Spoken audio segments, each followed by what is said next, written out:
Wow! Ikaw na nga talaga ang hinahanap ko. Mabuti na lang napadpad ka sa video kong ito. Dahil maaring itong horoscope reading na ito ay tumpak na tumpak sa iyong gabay kapalaran. So, ano nga ba ang pwede mong mahakot sa iyong gabay kapalaran? Okay, tingnan natin. Saglit lang ito. Alright. Okay, here we go. Okay, dito, no, nalulungkot ka, lumuluha ka, o damang-dama mo ang kalungkutan. Na dito rin, my darling, na dito, no, na sa sobrang hapdi at kirot na mga nararanasan mo na paghihirap ito na dito ay napapaluha ka na lang. Dito, my darling, nagkaroon ito ng merong hindi magandang nangyari sa inyong pamamahay ito, na dito ay merong something na sakit ito na pinagkagastusan. Okay, na ngayon ay naguguluhan ka, magulo ang kaisipan mo. Dito meron ako nakita rito na broken, hindi maganda sa itong taon na ito. Okay, stress, puro palabas ang pera.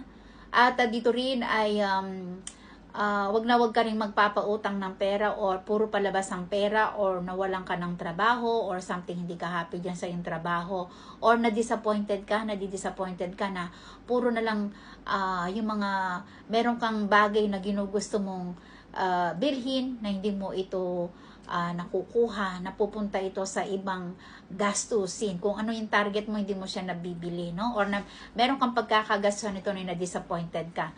Ngunit, kung ikaw ay merong hindi pagkakaunawaan, betrayal din na naganap ito sa iyong samahan, parang something ended.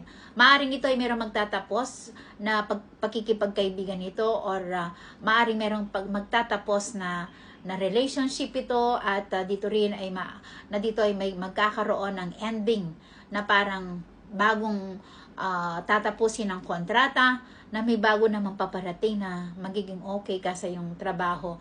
If ever na hindi ka naging okay sa trabaho mo, may potentially na parang dito ay merong bagong trabaho na angkop sa iyong mga plano, no? Kasi dito nagtitiis ka, na stuck ka sa isang situation.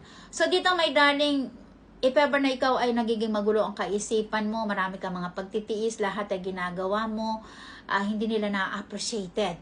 Pero ang sabi naman niya, na dito rin daw ay isa sa mga magiging anak mo naman ang magpapayaman sa inyong pamilya. Na if ever na ikaw ay naghahangad ka sa larangan ng buhay, pag-ibig, lagi kang lumuluha, lagi ka nasasaktan, at dito madali kang maniwala. Konting pakiusap lang, konting sabi lang nila sa'yo, naniniwala ka. Kaya naman dito, my darling, magiging matapang ka at magiging matatag ka na ngayon.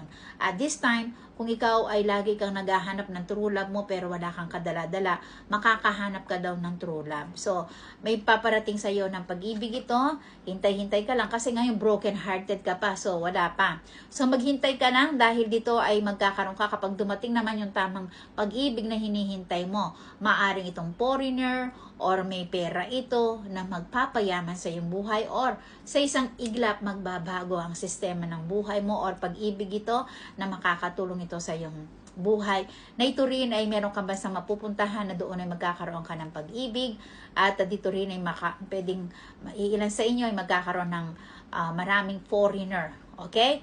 At kaso nga lang overthinking ka pero maguguluhan ka dito sa dalawang lalaki na to kung sino ba ang pipiliin mo. At huwag kang masyadong advanced thinking or overthinking dahil yan ang magpapadrenage sa iyong kaisipan. Okay, so at ito namang September na to, dito ay pwedeng magkaroon ng mga pagbabago or mga sorpresa na hindi mo to inaasahan. At if ever na ikaw ginugusto mo makapag-travel ka, yes, makakapag-travel ka. Kaso nga lang dito merong lungkot na pwedeng mawala or something na kalungkutan ito sa pamamahay or something loss na pwedeng mawala sa inyong basta ito, magdadada mo ang lungkot. Pero after na lungkot naman to, may new beginning, may saya naman na darating. Okay? So, mag-ingat-ingat ka, suriin mo ang buhay pag-ibig mo kasi dito mayroong pagtataksil na magaganap na hindi mo pala alam na niloloko ka na lang yan or nagtataksil ka sa iyong buhay pag-ibig. Both of you, pwedeng ikaw, pwede rin siya na pagtataksil. Okay? So, yun lang muna ang sinasabi ng iyong gabay kapalaran. Kasi dito, kailangan mong balansehin ang tamang sistema ng buhay mo kasi parang nagpipidback sa'yo yung mga ginagawa mo. So, meron kang bad karma. Kaya ayusin mo ang buhay mo. Ilagay mo sa tamang landas ang buhay mo upang sa ganon, ang mga pinaggagawa mo ay magiging maganda ang kapupuntahan. Hindi pagsisisi ang iyong aabutin. Okay, so yun lang muna. Kung ito naman ay ma-resonate sa iyong buhay, take it, but if it is not, leave it. Okay, muli si Lady Diyosa ng kagandahan ng nag-uulat. Be careful ka kasi dito nakalbalandra sa iyo ang matinding karma ng iyong buhay. Kaya pakiisipan mo, habang hindi pa huli ang lahat, itama mo ang tamang landas ng iyong buhay. Yun lang. Bye!